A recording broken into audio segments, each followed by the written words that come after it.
જય શ્રી રામ. હું છું તમારો મિત્ર ચિરાગ પ્રજાપતિ. અત્યારે આપણે આવ્યા હતા નવવથા હનુમાનજી મહારાજના દર્શન કરવા માટે. ત્યાં આપણે થોડીક વાર બેઠા તો બાપુએ એમ કીધું કે નવવથા હનુમાનજી મંદિરનો તમે ઇતિહાસ જાણ્યો છે? તો અમે કીધું કે અમે ઇતિહાસ નથી જાણ્યો. ચાલો મારી સાથે વિડીયોમાં જોડાયેલા રહેજો, હું તમને ઇતિહાસ સંભળાવીશ.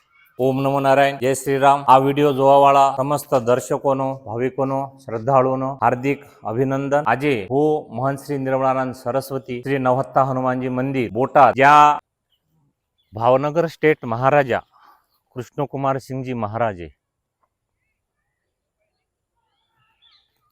104 વર્ષ પહેલા આ શ્રી નવવથા હનુમાનજી મહારાજ મંદિરનો પોતે જીર્ણોદ્ધાર કરાયો હતો અને કાયમી ત્યાં દર્શન કરવા આવતા હતા.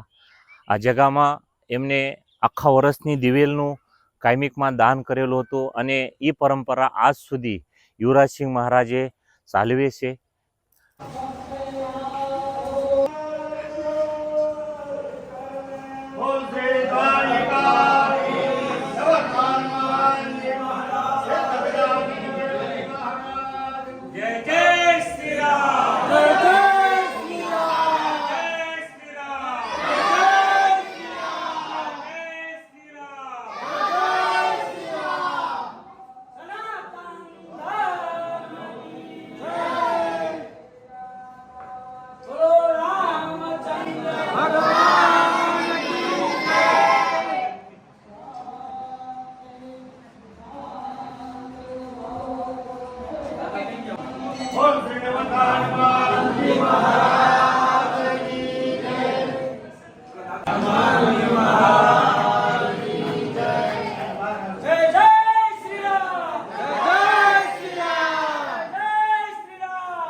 વર્ષમાં 6 મહિના સુધી પ્રત્યક્ષ સૂર્ય ભગવાન પોતાના કિરણોથી સ્નાન કરાવે છે.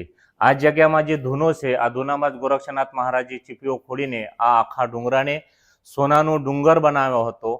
આ જગ્યાનું વિશેષ માતમ છે. આ જગ્યા જે છે ઉતાવળી, મધુ અને માહી આ 3 પૂર્વવાહિની નદીઓના ઉત્તર કિનારે વસેલી છે. આ એનું જે માતમ છે એ પ્રયાગરાજથી પણ કદાચિત એક તલ વધારે પુણ્યવાન કહેવાય તો કંઈ ખોટું નહીં થાય. આ જગ્યામાં જ ઘણી બધી ઐતિહાસિક ઘટનાઓ ઘટેલી છે. દ્વારકાધીશ ભગવાને આ જગ્યાને ઘણા આશીર્વચનો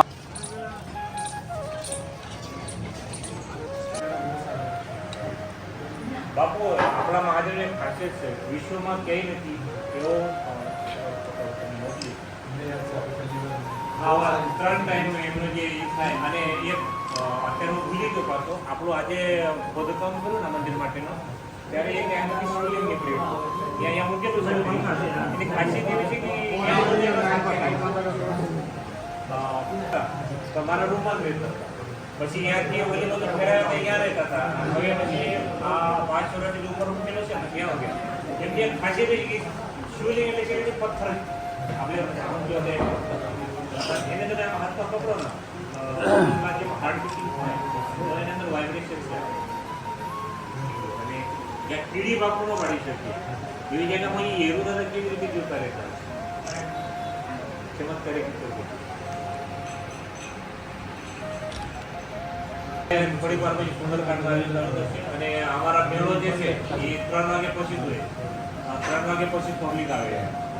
3 થી પછી 9, 9:30 વાગે સુધી અને બાકીના તો બપો ઘણા બધા આયોજનો ચાલુ થાય છે વર્ષમાં. હું કોઈ નવા વસ્તુ બધી કરી લે.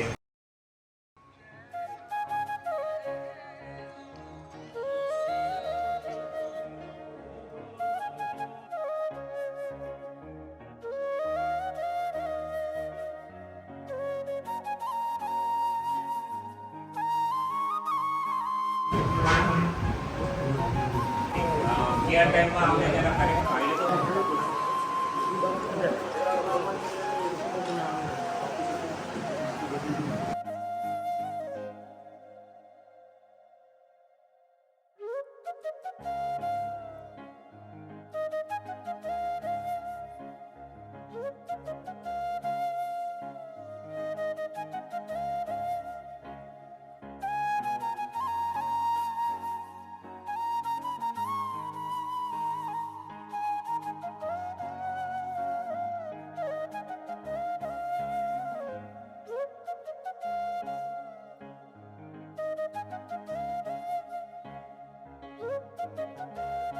આપ સૌ જોઈ રહ્યા છો અત્યારે પ્રત્યક્ષ સૂર્ય ભગવાનના કિરણોથી શ્રી નવહત્તા હનુમાન દાદાનું સ્નાન થાય છે. આ ઘટનાઓ બહુ દુર્મિળ છે અને વિશેષ જગ્યાઓમાં જ થાય છે.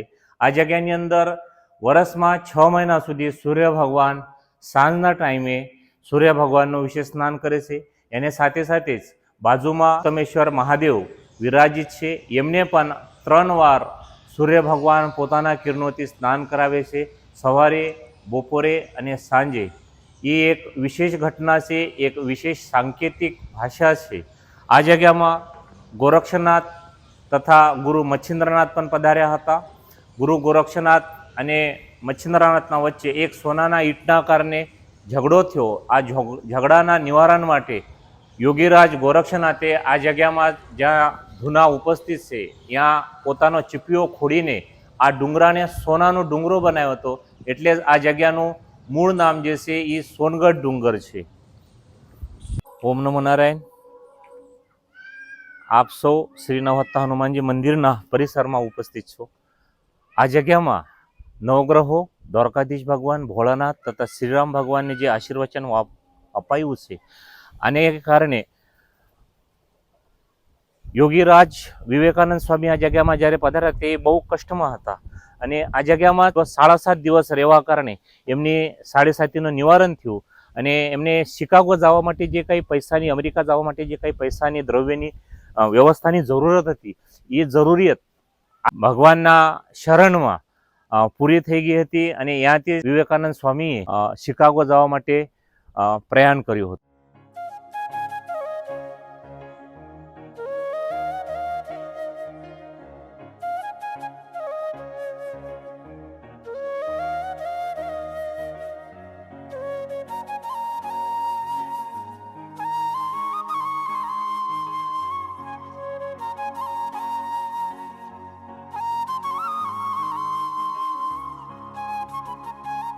તો થેન્ક યુ મિત્રો અમારો આ આખો વ્લોગ જોવા માટે. તો હવે તમે આખો સંપૂર્ણ ઇતિહાસ તમે જાણો. તો આવો નવા અમારો સાથ સહકાર આપતા લેજો. અમારી ચેનલને, અમારા વિડીયોને લાઈક કરજો, અમારી ચેનલને સબસ્ક્રાઈબ કરજો અને કમેન્ટ કરવાનું ભૂલતા નહીં. જય શ્રી રામ.